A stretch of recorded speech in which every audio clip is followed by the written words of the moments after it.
सबको जय मसीह की।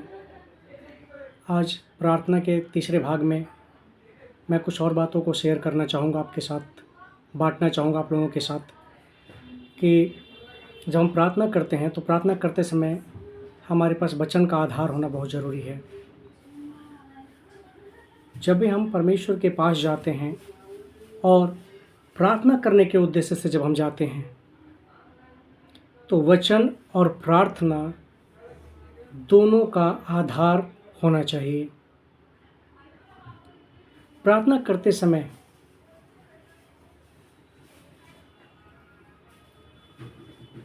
लोगों के पास वचन का आधार न होने के कारण उनके मन भटकने लगते हैं। जब भी हम प्रार्थना करने जाते हैं तो हम इस बात का स्मरण रखें कि प्रार्थना में हमें परमेश्वर के वायदे को उसके वचन को बोलना और रिपीट करना बहुत ज़रूरी है। प्रार्थना करते समय वचन का मार्गदर्शन न होने के कारण रटी रटाई बातों से निरंतर प्रार्थना हमें करना पड़ता है। ध्यान दीजिएगा, जब हम वचन को आधार मान कर प्रार्थना करते हैं तो फिर हम सही ट्रैक पर हैं, और जब हम प्रार्थना करते हैं और वचन का आधार नहीं बनाते हैं तो फिर हम रटी रटाई हुई बातों से प्रार्थना करते हैं और बार बार उसी को रिपीट करते रहते हैं, प्रभु ये प्रभु ये प्रभु ये प्रभु ये।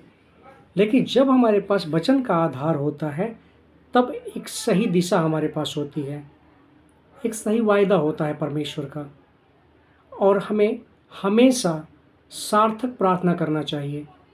ऐसा ना हो कि हम प्रार्थना कर रहे हैं और उसका कोई अर्थ ही नहीं है। तो अर्थहीन नहीं होना चाहिए कि हम पता चला कि हम घंटों तक प्रार्थना करते रहे और उसका कोई रिजल्ट ही नहीं आया, कोई उसका सार्थक अर्थ ही नहीं निकला। जैसे मान लीजिए हमें प्रार्थना किसी व्यक्ति विशेष के लिए करना है, हम किसी के घर गए, कोई भी व्यक्ति वहाँ बीमार है, या हमें कलीसिया में प्रार्थना करना है किसी व्यक्ति विशेष के लिए, उसकी चंगाई के लिए, और हमें बोला गया कि हम प्रार्थना करें, तो पता चला कि हम उसकी बीमारी के लिए प्रार्थना कर रहे हैं और बीमारी की प्रार्थना करते करते हम अड़ोसी पड़ोसी, भोजन, खाना, चाय, नाश्ता, उसके बाद राज्य, देश, संविधान, राष्ट्रपति, प्रधानमंत्री, संपूर्ण विश्व को घूम आए हम, तो फिर उस प्रार्थना का कोई अर्थ नहीं निकलता। इसलिए हमेशा सटीक और उचित और विषय को हमेशा ध्यान में रखते हुए प्रार्थना करना चाहिए।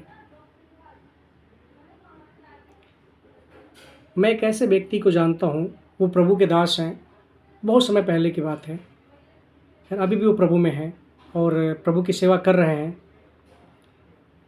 मुझे उनके साथ सेवा करने का सौभाग्य प्राप्त हुआ।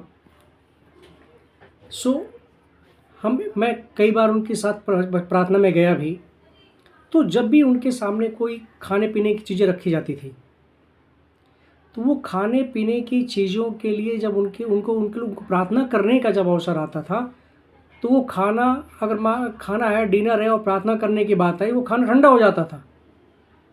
और वो क्या होता है, कलीसिया के साथ साथ पड़ोसियों के लिए, पूरे परिवार के लिए, पूरे ख़ानदान के लिए, पूरे विश्व के लिए, देश के लिए, समाज के लिए प्रार्थना करते करते और वो तब वापस खाने पर आते थे,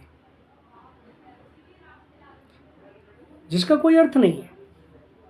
इसलिए हम जब भी प्रार्थना करें तो प्रार्थना हमारा अर्थहीन न हो, क्योंकि वचन में लिखा है कि जब तुम प्रार्थना करते हो तो अन्य जातियों की नाई बक बक मत करो।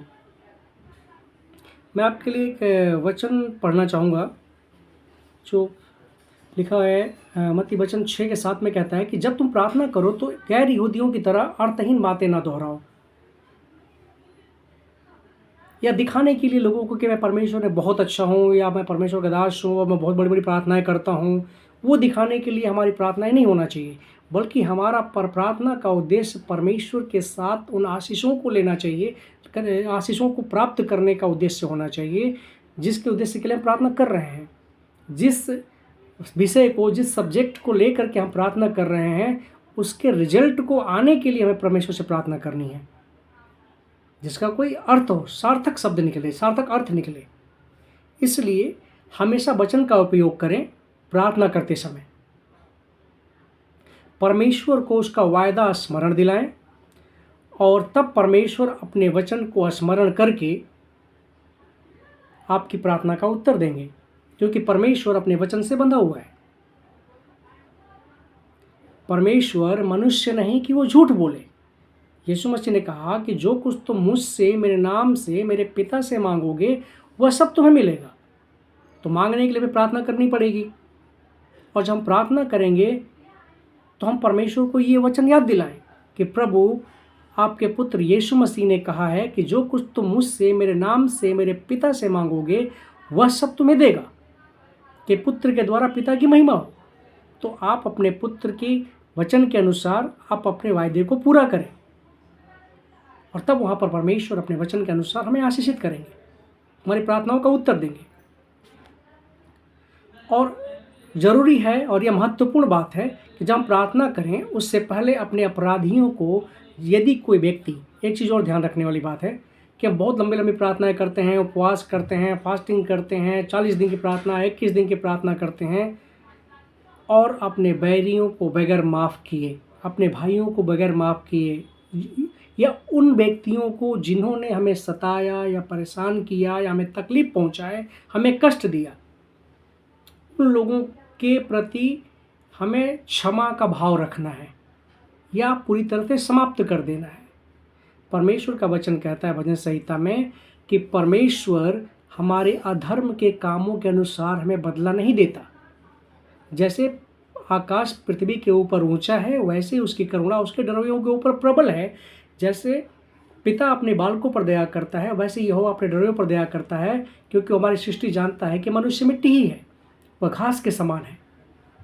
इसलिए हम जब भी परमेश्वर के पास जाते हैं तो हमें प्रार्थना से पहले हमें उन व्यक्तियों को जिन्होंने हमें तकलीफ़ पहुंचाया है, कष्ट पहुंचाया है, हमें हमारी ताड़ना की है, हमें परेशान किया है, हमें लूटा है, हमें उस व्यक्ति को पहले क्षमा करना है। और जब तक हम उस व्यक्ति को क्षमा नहीं करेंगे तब तक हम परमेश्वर के आशीषों का वारिस नहीं हो पाएंगे, या हमारी प्रार्थनाएं हमारे छत से ऊपर नहीं पहुंच पाएंगी। इसलिए यह महत्वपूर्ण और आवश्यक है कि हम परमेश्वर को उसके वचन के अनुसार प्रार्थना करें। तब परमेश्वर आपकी सामर्थ्य, अपनी सामर्थ्य के अनुसार, अपनी सामर्थ्य के अनुसार आपकी प्रार्थना को सुनेगा और आपको आशीषित करेंगे, और बिना रुकावट के आपकी प्रार्थना परमेश्वर के पास पहुंचेगी। इसलिए परमेश्वर के आशीषों को आप ध्यान में रखते हुए, उसके वचन को ध्यान में रखते हुए आप वचन आधारित प्रार्थना को करें। इसलिए ध्यान दें कि कैसे परमेश्वर से प्रार्थना करना है, क्योंकि परमेश्वर हमारे प्रार्थना के केंद्र में बैठा है, बहुत ही महत्वपूर्ण है। इसलिए हम प्रार्थना को वचन का आधार बनाएं और फिर प्रार्थना करें। परमेश्वर को उसका वायदा स्मरण दिलाएं, और प्रार्थना से पहले हम लोगों को जिन्होंने हमारे विरुद्ध में अपराध किया उन्हें हम क्षमा करें।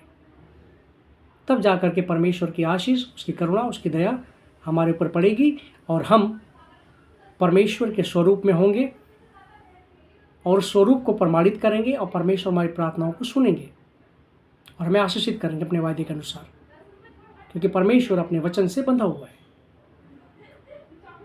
प्रभु आप लोगों को आशीष दे। जय मसीह।